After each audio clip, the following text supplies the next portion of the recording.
Hello, it's your favorite sports Unc here. Don't forget to hit that subscribe button to join the fastest growing community on YouTube. Remember, Nightcap doesn't happen without you. So please subscribe or you're going to make Ocho cry.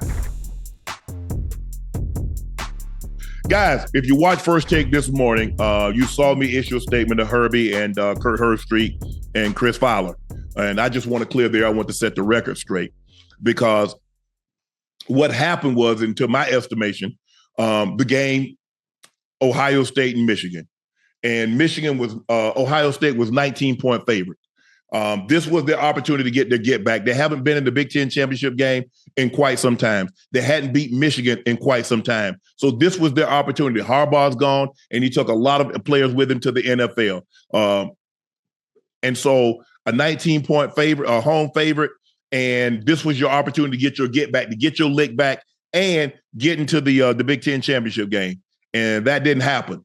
And so I tweeted, I mean, if losing this game, does Ryan Day get to keep his job? I think that's a very fair question to ask, considering you've lost, you've lost 4 out of 5. You lost the last 3 now. Ohio State is one of these blue buds. It is just not good enough to win 10 games in a year. And I know he's a really good coach, but at the end of the day, you're not paid the kind of money. You're paid to be really good. You're paid to be great. You're paid to beat Michigan, win Big Ten championships, and go compete for the national champion. Now, there's still a chance he can win the college football playoff because you can't win if you're not in. But for me, guys, and I want to go ahead and say this, Kirk and I exchanged texts earlier today. But my point was, and I don't know if he was talking to me but I just felt that I didn't think at that point in time the commentary was warranted. Yes, Ohio State won. I think everybody knows Kirk Herbstreit went to Ohio State. He mentioned, someone sent me a thing that he and Ryan Day are very good friends. So I think he was taking up for his friends. But I believe you can take up for your friends without taking a shot at your teammates. And I felt he was taking a shot at First Take. Now, maybe I wasn't on that day that he was talking about, but everybody that's on First Take, if anybody knows anything about me, they know I'm a great teammate. Whether I played in Denver, where I played at Baltimore, whether I was on CBS, whether I was on Fox, I'm a very good teammate. And when you take a shot at them, you take a shot at me. And I just thought it was unwarranted because I didn't think it added anything to the commentary.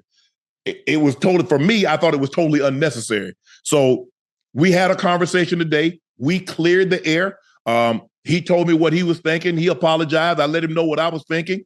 But and I know I wasn't sensitive, because if I was sensitive, I'd have really laid into it. Y'all know me. I don't bite my tongue for nobody.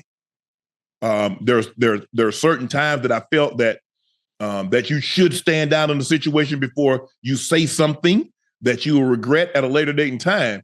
But in that situation, I was very, very disappointed because I'm like, whoa, bro. This is not the time or place. And if you got teammates that you got a problem with somebody they said, and anybody that's ever been a teammate, you know, if I got a problem with my teammates in Denver, I got a teammate with my teammates in Baltimore or CBS or Fox or now at ESPN, I'm not going to air it. I'm going to talk to them. And it was a very similar situation with Ocho and I. And I called Ocho and I had a conversation with him and I said, bro, that's my bad. You and I have had conversations about this subject before, and I should have, again, reached out to you and said, Ocho, I need you to be more on time, handle this thing a little bit more professional. But I let my frustrations and I let my, I'm not trying to big up Ocho, but if we're trying to do what you want to do and what you say you want to do, we're going to have to be professional. Because people that might want to purchase this want to know that we're going to be on time. If the start time is 8, guys, y'all know we can't start at 8:10, 8:07, 8:13, 8:15. We're going to have to be professional, and I want to be professional at all times. But I was glad that Herbie reached out. We were able to put this behind us. I know it blew up. I didn't think it was going to go the way it did. But no, my ESPN bosses did not reach out to me and ask me to issue this. I don't know if they reached out to him and asked him to get in touch with Shannon. I don't know. But I just know how I felt. I was disappointed because I didn't think that added anything to the commentary, and he didn't need to. Okay, I know he's happy that Ohio State won, and I know that he lives in Columbus, the Columbus area, and he mentioned that he's a very good friend of Ryan Day. but being good friends and then taking a shot. And I just wanted to know, are we teammates or are we not teammates? That's all I needed to know. Because if we're not teammates, okay, hell, let's throw caution to the wind. And every chance we get, because I got my show 5 nights a week. And I get an opportunity, if that's how it's going to go, I'll take shots 5 nights a week until no moss, until I see not no white flag. I know I need to see white clouds in the sky. Totally. So that's where I was on that, guys. And so Herbie and I are good now. I'm glad we had the text communication. And that's what grown men and adults, that's how they should handle the situation. We shouldn't have to go back and forth on social media. I wish that incident did not happen. I don't think it had to happen, but I think we both learned from that situation and how to handle situations like that moving forward. So congratulations to the Buckeyes. Herbie, I know you're happy that your Buckeyes won. That's got to, I can just imagine if Savannah State is ever fortunate enough to get too close to winning the Division II or national championship, man, I can just imagine how I'm going to feel. So congratulations. And I'm glad we were able to get past this, but I take being a teammate very, very serious. That's what it means to be a part of a team, is that you don't let nobody from the outside take a shot. And so even though we're in the same family, I value team more than I do family. So that's where I am on that. But like I said, I was glad we were able to get that and we moved on. Eagles DB CJ Gardner-Johnson went live on Instagram in the middle of the game after getting ejected. Man, F them refs. Boy, the NFL gonna get this man a fine so big. Lord have mercy. They might take that man whole check. Yeah, he ain't getting paid. That game check that he was gonna get for this game that he played against Washington, he ain't gonna get that, y'all. He ain't gonna get that. He ain't gonna get it. I'm sorry. Yes, Mickey signs both of our checks, but a lot of other people sign my checks too. That's the luxury of having. Then you have your own digital platform. People are very respective. I respect Disney. I understand them. I understand I have bosses but they understand, and they knew that. They one of the things that when I talked to Bob Iger, I sit down and had a conversation with him, and had lunch with him.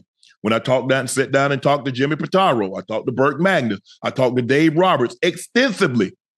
The one thing that everybody said that they've done their research and talked to people at CBS and talked to people at Fox, he's a damn good teammate. Go back and ask anybody that played with me at the Broncos, or played with me at the Ravens, played with me at Savannah State. I'm a damn good teammate. We're family now, bro. And so that's where we are on that. But CJ, bro, you know you can't do this, bro. You know the NFL has made it abundantly clear. I think you're supposed to put your phones up like 30 minutes before the game or an hour before the game, and you damn sure can't tweet or go IG live during the game. Oh, Lord have mercy.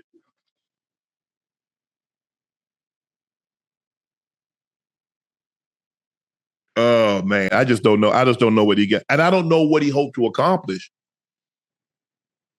Yes, okay, you felt the referees made a bad call, but bro, this ain't the way to handle it. Don't get the NFL that free. Don't give them that money back.